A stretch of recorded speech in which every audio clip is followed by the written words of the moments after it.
आणि विधिमंडळाचं हिवाळी अधिवेशन 16 डिसेंबर पासून नागपूरमध्ये सुरू होत आहे। या अधिवेशनामध्ये विरोधी पक्षनेतेपदी कोण असेल याची देखील चर्चा रंगली आहे।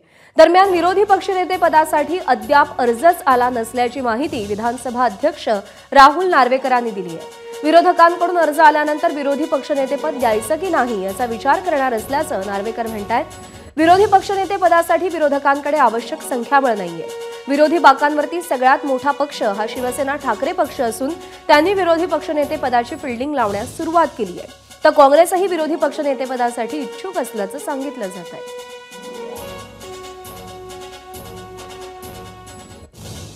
मला वाटतं महाविकास आघाडीच्या पक्षस्तरावर जे निर्णय होईल ते योग्य निर्णय होतील।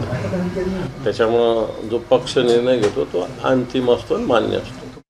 या अधिवेशनामध्ये आमची एकत्र बैठक होईल आणि चर्चा करून आम्ही ते नाव देऊ। पण भारतीय जनता पक्षाची तयारी आहे का, ते देण्यासाठी तयार आहेत का? विरोधी पक्षनेतेपद देवेंद्रजी तयार आहेत का हे पहिले त्यांना विचारू आणि मग नाव देऊ। पहिलं आत्मपरीक्षण करा। तुम्ही विरोधी पक्ष नेता बनण्या एवढं सुद्धा बहुमत तुम्हाला आलं नाही आहे। मागणी काय करता? मागणी करायची वेळ का पडली तुम्हाला? एबीपी माझा, उघडा डोळे बघा नीट।